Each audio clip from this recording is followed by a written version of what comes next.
Le Seigneur soit avec vous. Et avec votre esprit. Évangile de Jésus-Christ selon saint Marc. Gloire à toi, Seigneur.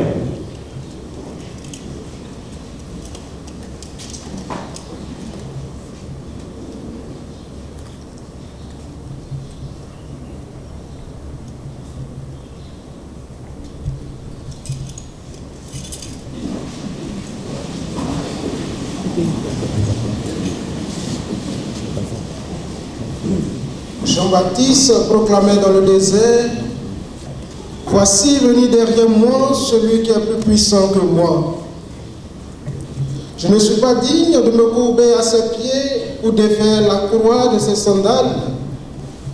Moi, je vous ai baptisé dans l'eau, lui vous baptisera dans l'Esprit Saint.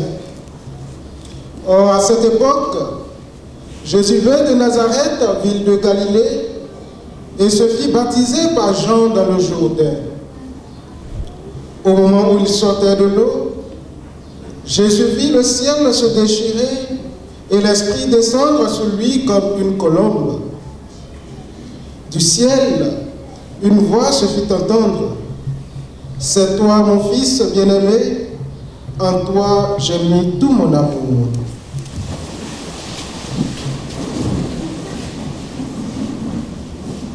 Acclamons la parole de Dieu. Louange à toi, Seigneur Jésus.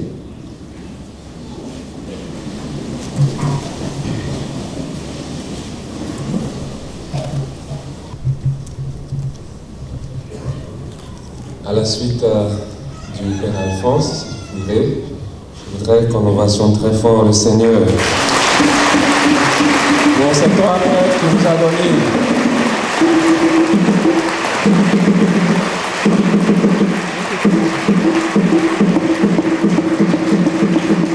En principe, tout ce dimanche-là, on ne devait qu'acclamer le Seigneur seulement. Saint Joseph ne devait qu'acclamer Dieu seulement. Sans rien dire, on acclame Dieu seulement jusqu'au soir. Parce que ce que le Seigneur a fait pour nous est une merveille. Cher Père, notre joie est grande de vous voir revêtu non plus d'étole diaconale et de dalmatique, mais de magnifiques chasubles. Vous êtes revêtus de l'onction sacerdotale de l'unique prêtre Jésus-Christ. Alors, nous vous adressons toutes nos félicitations. Toutes nos félicitations. Et sachez que nos humbles prières, celles de l'équipe presbytérale de Saint-Joseph, mais également celles de tous vos parents, vos frères et sœurs de Saint-Joseph, nos prières vous entourent et vous accompagnent. Le curé m'a confié la lourde mission de prononcer l'homélie à l'occasion de cette messe de prémisse de nos 3 nouveaux prêtres. Alors lorsqu'il m'a demandé de le faire, bien sûr je me suis mis immédiatement à prier un peu pour savoir ce que je vais dire. Alors chers amis, vous savez ce qui m'est venu comme conseil à vous donner. Je commence par le premier conseil. Dans vos homélies, la nuit, ne jeûnez pas. C'est le premier conseil qui m'est venu. Alors je dis, bon, moi-même, je vais essayer d'appliquer ça. Alors, ensemble, frères et sœurs, essayons de comprendre ce que nous sommes en train de célébrer en ce dimanche. Nous célébrons la fête du baptême du Seigneur. La fête du baptême du Seigneur. Ne célébrons pas le baptême du Seigneur, mais la fête du baptême du Seigneur. Et toujours en priant, j'étais en train d'essayer de faire un lien entre la fête du baptême du Seigneur ou le baptême du Seigneur et cette messe de prémisse de nos nouveaux prêtres. J'ai cherché dans l'Esprit Saint et puis j'ai trouvé. Alors tout à l'heure, je vais vous dire de quoi il s'agit. Mais pour l'heure, intéressons-nous au mystère que nous sommes en train de célébrer en ce dimanche, le baptême du Seigneur, la fête du baptême du Seigneur.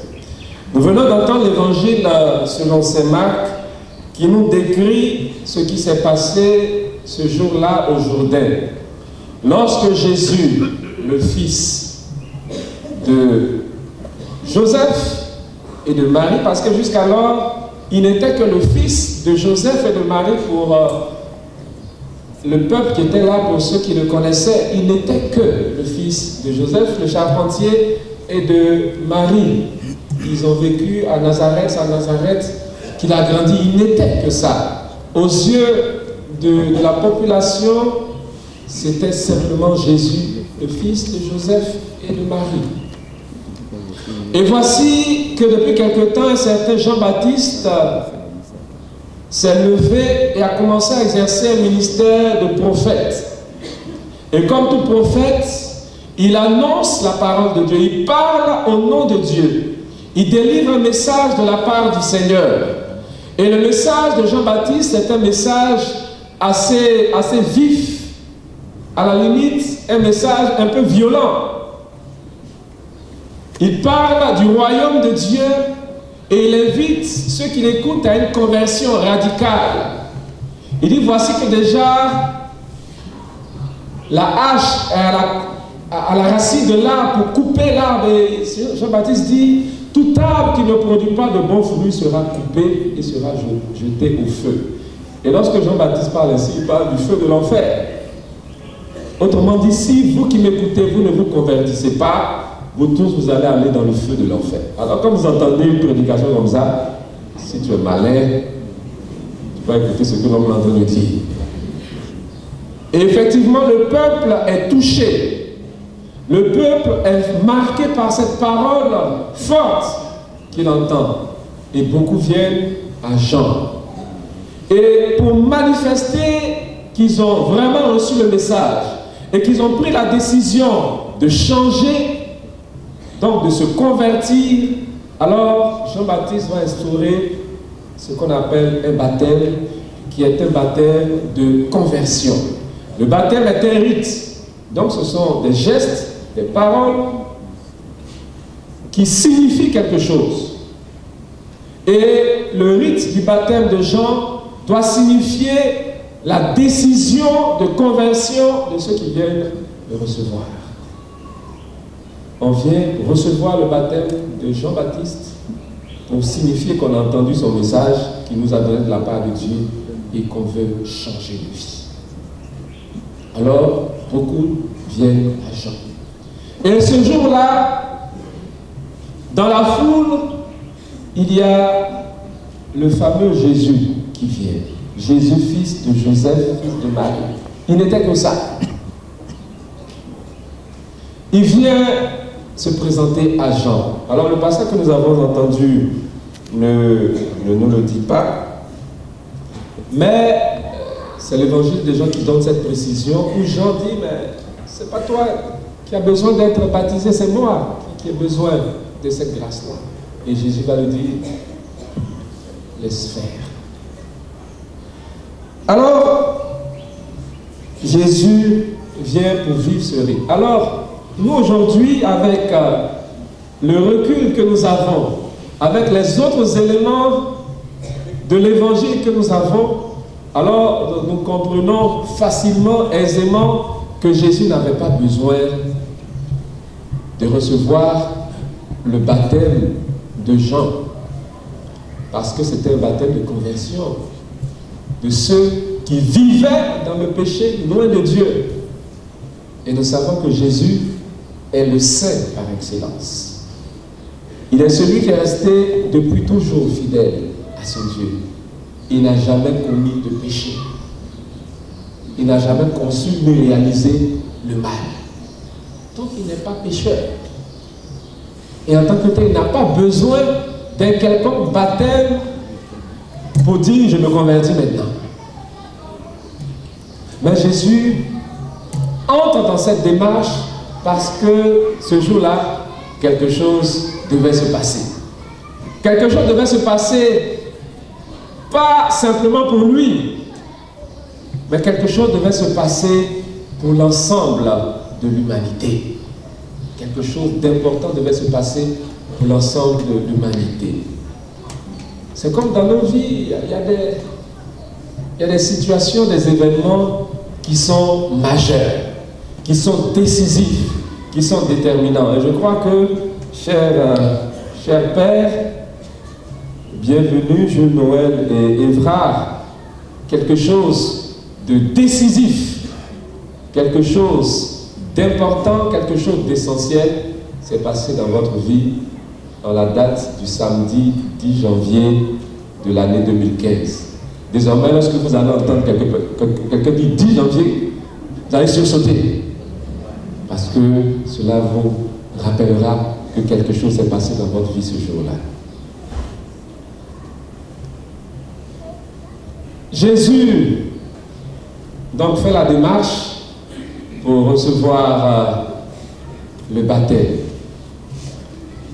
Et cela se passait au fleuve qu'on appelle le Jourdain.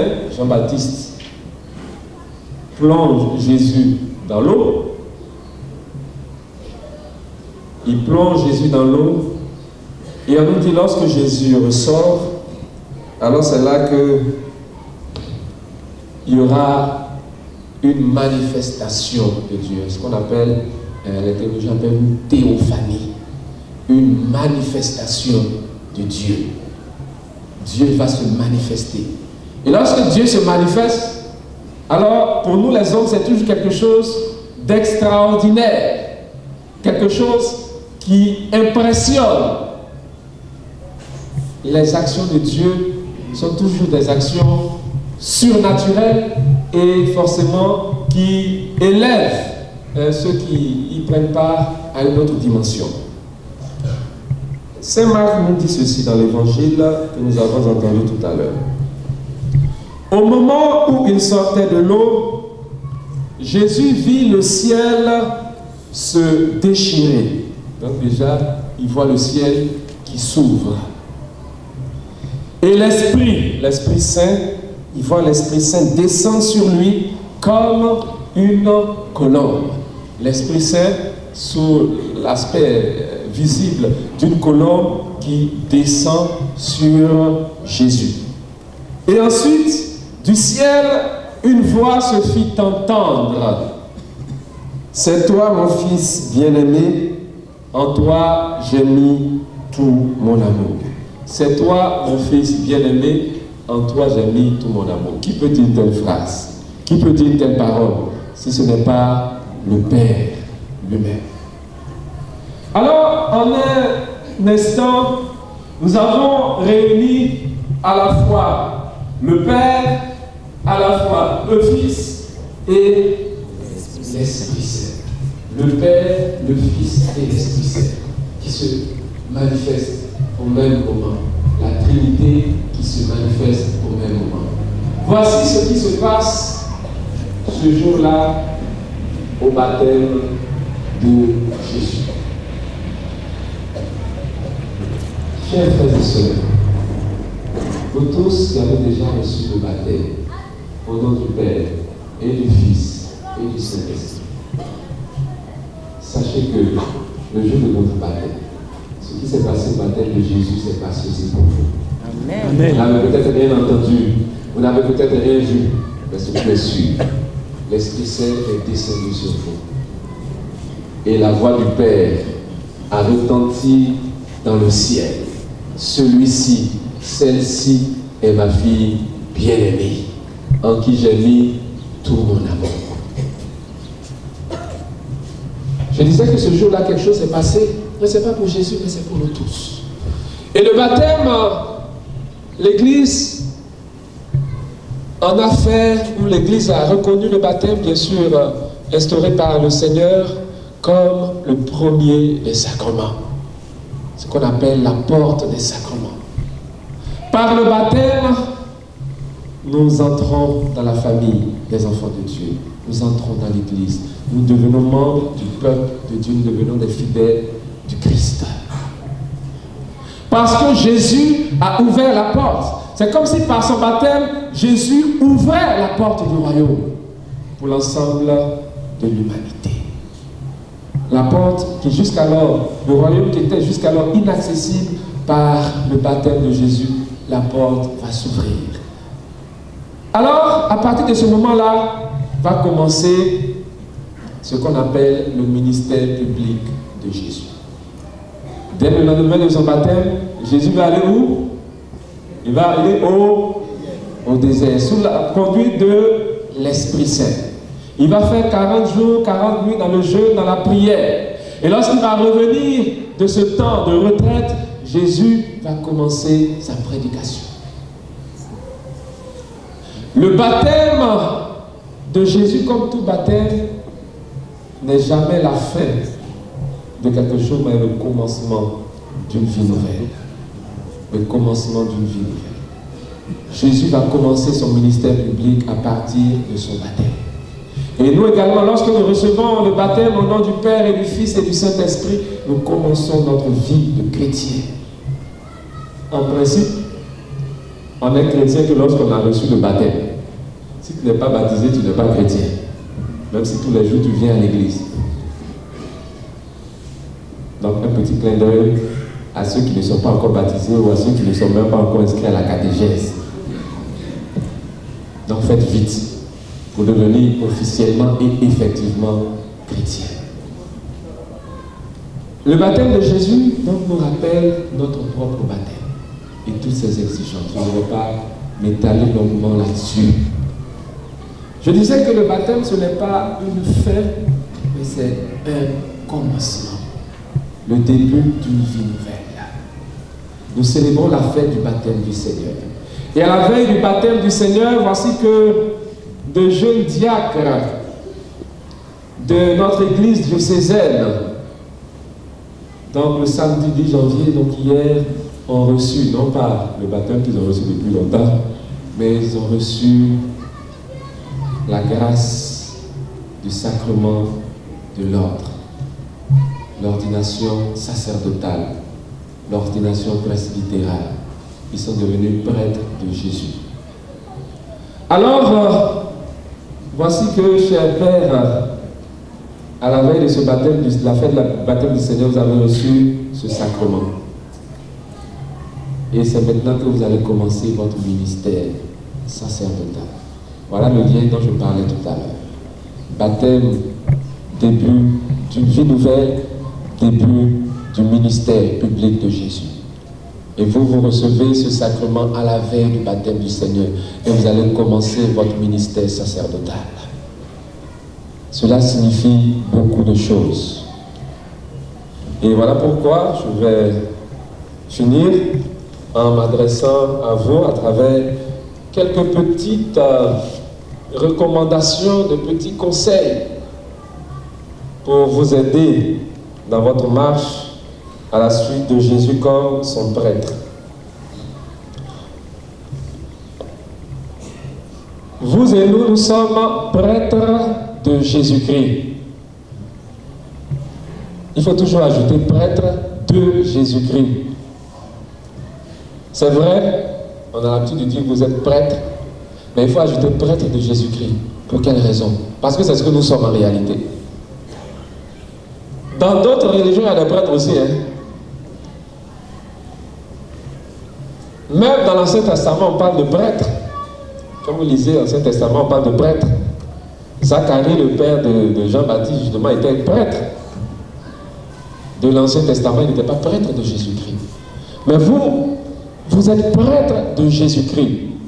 C'est-à-dire que votre référence... Envoyez-moi le balader parce qu'il faut que je le regarde un peu là.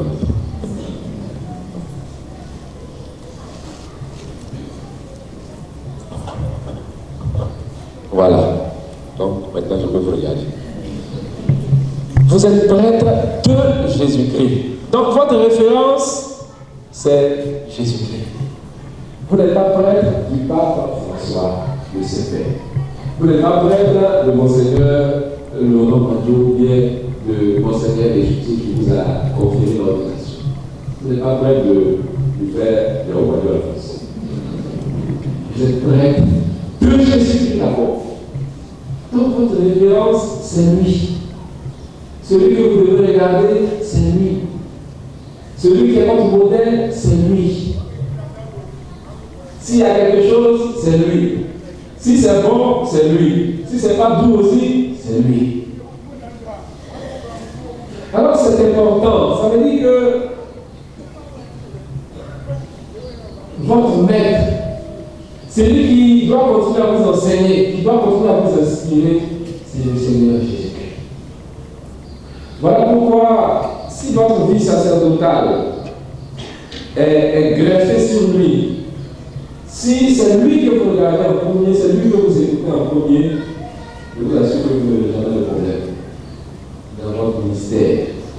Mais si vous cessez de vous rappeler que vous êtes près de Jésus-Christ et que vous commencez à regarder telle ou telle chose, ah, mon curé m'a fait ceci, mon curé m'a pas fait ceci, voilà le problème commence. Inutilement. Votre référence, c'est Jésus-Christ. C'est vrai, on a besoin de voir un peu les aînés, etc. Voilà. C'est vrai. Il faut prendre les bons exemples, etc., les aînés, etc. Pas de problème. Mais en même temps, souvenez-vous toujours que votre référence ultime, c'est votre maître à tous, le Seigneur Jésus. Et justement, Jésus disait, ma nourriture, c'est de faire la volonté de mon Père. Cette phrase de Jésus est une phrase importante. Ma nourriture, ce n'est pas de manger du gamba ou du riz couché ou du foutou, du dame avec une bonne sauce gnagnan, accompagné de ce que le père concerne.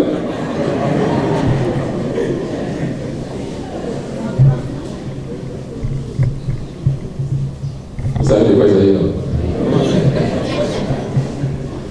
Alors, votre nourriture, ça doit être celle de votre maître. Faire la volonté de Dieu. C'est une nourriture qui est bizarre. Hein? Comment Jésus peut dire ma nourriture, c'est de faire la volonté de Dieu? Mais c'est ça, la joie de Jésus, c'est d'être au service de son maître, au service de son Père. Alors, de la même manière que lorsque tu as fini de manger le plat que tu aimes, tu es rassasié, tu es heureux, tu es content, mais votre joie, votre bonheur doit venir du fait que vous avez fait ce que le Seigneur a demandé. Quel que soit ce que le Seigneur va vous demander, que ce soit là votre joie que de réaliser ce que le Seigneur vous demande. Alors cela a des exigences. On va venir vous appeler à des heures. Peut-être que c'est votre jour de repos, puis c'est là que voilà, on vient vous appeler à telle chose, à telle chose. Mais votre joie doit venir de là. De ce que vous êtes mis au service de Dieu à travers son peuple. Jésus, notre maître à tous, votre référence, est un homme de prière.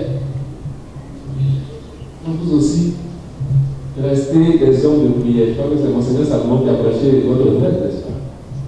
Vous avez une grâce extraordinaire. Alors, quand nous avons eu la grâce de le pratiquer quand on était au séminaire, j'imagine déjà tout ce qu'il vous a dit. Mais il y a une chose que je veux juste rappeler. Bon, maintenant vous avez déjà entendu, donc, mais je le répète quand même. Il nous disait une chose très souvent au séminaire, c'était notre directeur spirituel. Il insistait pour que chacun puisse avoir le temps de jeûne, arriver à dire seul le chapelet, etc. Parce qu'il dit une fois que tu seras prêtre, en fait, rien de tes habitudes ne va changer. Si tu arrives à prier avant, tu vas continuer à prier. Mais si tu n'arrives pas à le faire avant, c'est pas que tu seras engagé que tout va changer tout d'un coup. Donc, Jésus a été l'homme de prière. Vous également, votre formation au séminaire vous a appris à prier. Alors continuez. Parce que ce n'est pas toujours évident. Nous sommes bien placés, tous les frères qui sont là sont bien placés pour le dire. Ce n'est pas évident de continuer à dire son bréviaire quand devant ton bureau, voilà, il y a du monde. Le peuple de Dieu est là pour une écoute, pour telle ou telle chose. Tu peux rester toute la journée là. Et puis tu laisses oublier que toi aussi tu dois prier pour donner quelque chose de consistant au peuple de Dieu. Donc, arrangez-vous toujours pour avoir des temps de prière personnels. Des temps de prière personnels. Et que le levier soit toujours propre. Les amis sont toujours utilisés. Parce qu'il y a des gens dans leur Bible, ça est dans notre bibliothèque là-bas.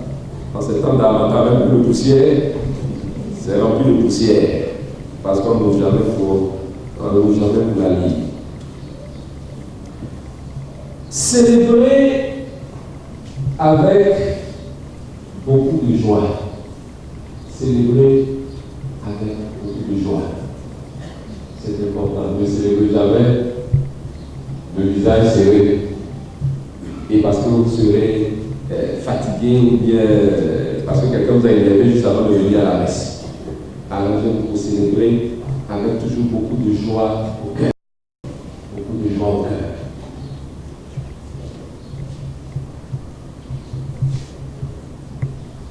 Je finis avec les deux dernières recommandations. Il y a tellement de choses qu'on peut dire. Jésus a dit au peuple: soyez saints, car votre Père Céleste est saint. Inscrivez la sainteté dans votre programme de vie. Inscrivez la sainteté dans votre programme de vie. Je ne vais pas plus loin dans ce commentaire. Et enfin, il faut aimer et respecter le peuple de Dieu. Aimer et respecter le peuple de Dieu. Nous sommes prêts de Jésus-Christ, mais nous sommes aussi prêts pour vous qui êtes le peuple de Dieu. Alors, à partir du moment où nous sommes prêts aussi pour le peuple de Dieu, alors ce peuple de Dieu qui a soif des grâces de son Dieu, que nous puissions donc nous aussi aimer et respecter ce peuple. Alors, chers frères et sœurs, chers amis, quand cette fête du baptême du Seigneur, le Seigneur renouvelle sa grâce sur nos vies, que chacun de nous puissions correspondre à la sainte volonté de Dieu et que ces trois nouveaux prêtres que le Seigneur nous donne soient de saints prêtres et qu'ils puissent apporter plus à tous, à tout le presbytérium, le Pougon et même le Côte d'Ivoire, et que leur ministère sacerdotal soit des fructueux. Que Dieu nous bénisse et qu'il règne pour les siècles et les siècles. Amen.